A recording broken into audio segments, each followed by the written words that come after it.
What's up, fish peeps? All right, guys, you remember that stand we were working on in the last video? There was one other little problem. One thing I didn't realize what was a problem because Biggs doesn't read.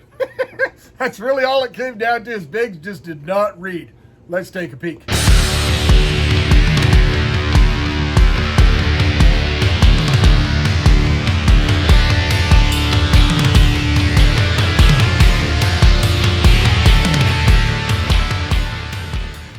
Well, here's what the situation is. The tanks, there's no issues with the tanks whatsoever. There's no issue with the rack whatsoever. Everything looks good. The only thing that you notice is, the water is completely still. Water's not running. That means the air's not running. Now, the other thing that people, I don't know if I even mentioned it in the last video or not, but we also set up the very bottom there. That is a 20 long, and that is a 30-inch by 12 by 12 tank. And that's another quarantine tank that we've got. It was a weird little space that I had. The floor's heated, so we put the styrofoam down there and we've got a tank. That one is also running on a Hamburg matte filter, the same as the other ones. No, sorry, it's running, it's a sponge filter, but it's the same product as the Hamburg matte filter, the same type of sponge, and it's silicone to a ceramic tile. But you'll notice that one's not running as well. This one looks like it's running. This is my 180-gallon water reservoir, and it looks like it's running, but it's not. That's just the water dripping in and coming in. The problem being is above here, it's taken down now because we're figured it out what the problem is. We're working on it. That's where the air pump normally goes, and there used to be a manifold right up there. Now this is the pump that I have. This is from Gemco, which makes absolutely top quality products, or distributes top quality products. I've used their linear piston pumps for, I'm going to say, almost 4 decades. The first model I had was the smallest model they've ever had. I think it was the LP21, I believe. And that was kind of based on how many tanks you were running. I ran that continuously for probably 21 years without any issues whatsoever, other than taking the top off and maintaining the air filter. You take this little screw off, and then there's a little spongy type air filter. You make sure that that's clean, you dust it out and everything like that. And honestly, there's little to no maintenance other than that for the whole time. Now, when we come out here, basically what's happening is this is the manifold that I had. It had X amount of valves on it and stuff like that.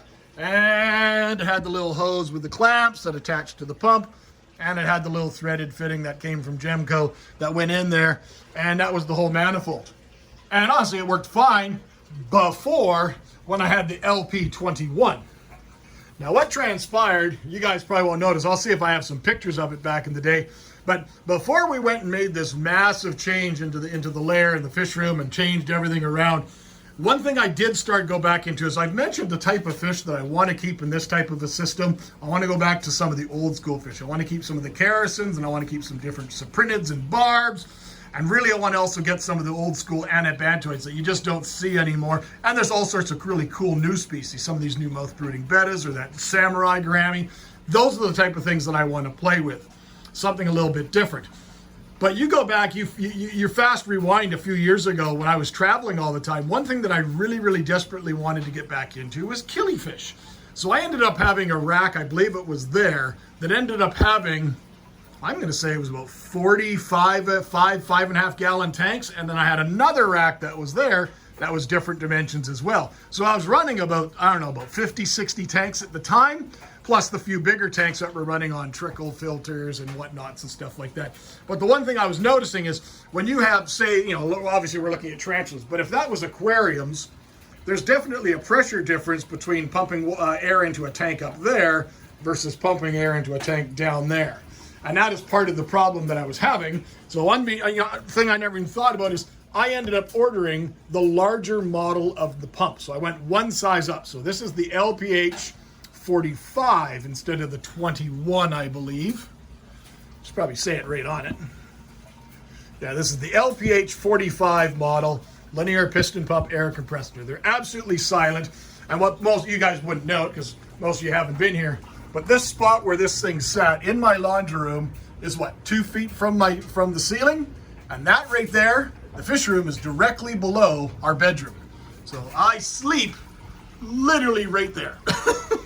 And this thing is absolutely silent.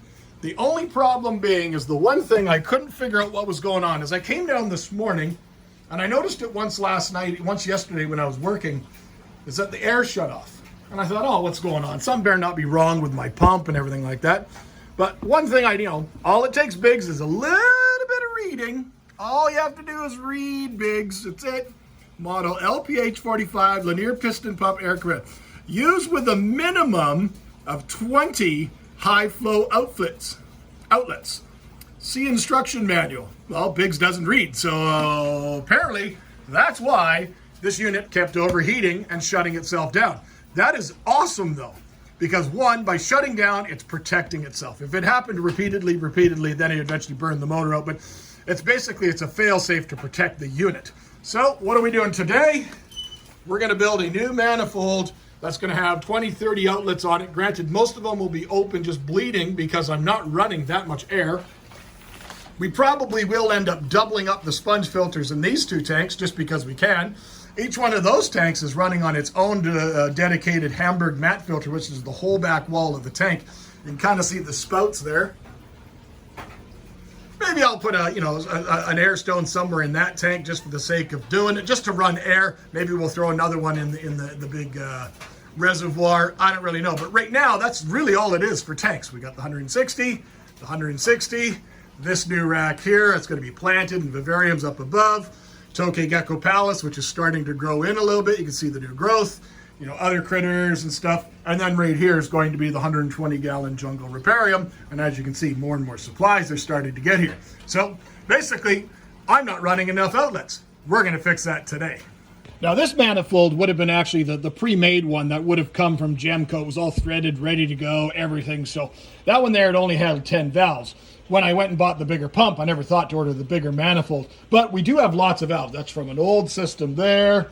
There's more here from an old system here. You see where I've taped off, where I've covered holes. Well, that's just not going to work. We're just going to make a new one. So I have a solid cap, a brand new clean piece of pipe. There's a joint there. And then I have an L fitting. And it's threaded, and it'll take this fitting right here. Now, to make the holes, you can see I got one hole there already. To make the holes for these particular valves, I looked it up on Gemco just to make sure, but you could easily measure them.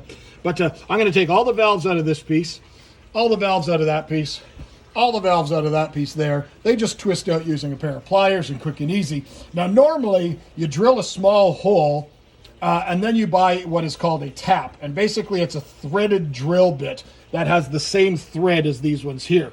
I used to have one in my little tickle trunk here of stuff, but for some reason I can't find it. Maybe I've lent it out to somebody, over the years, because once you've built these things, it's not like you go and build them over and over and over again. I probably lent it out to somebody and it never came back. I really just don't know.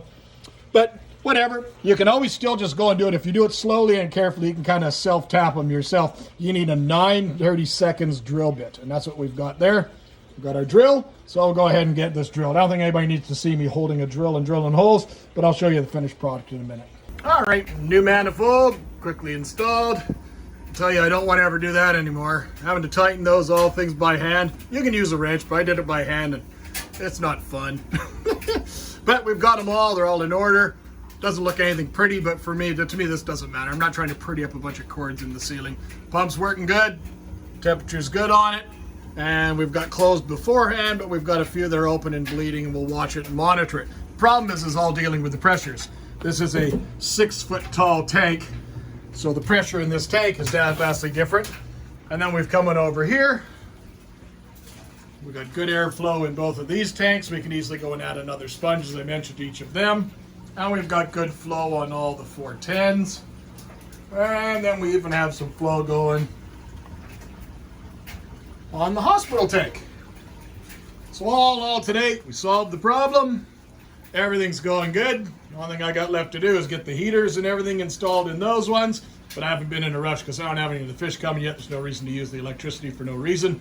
And I got to find the little attachment for the light to be able to get that light on there. Otherwise, today's been a good day. So thank you, my friends, for watching. Till next time, take care.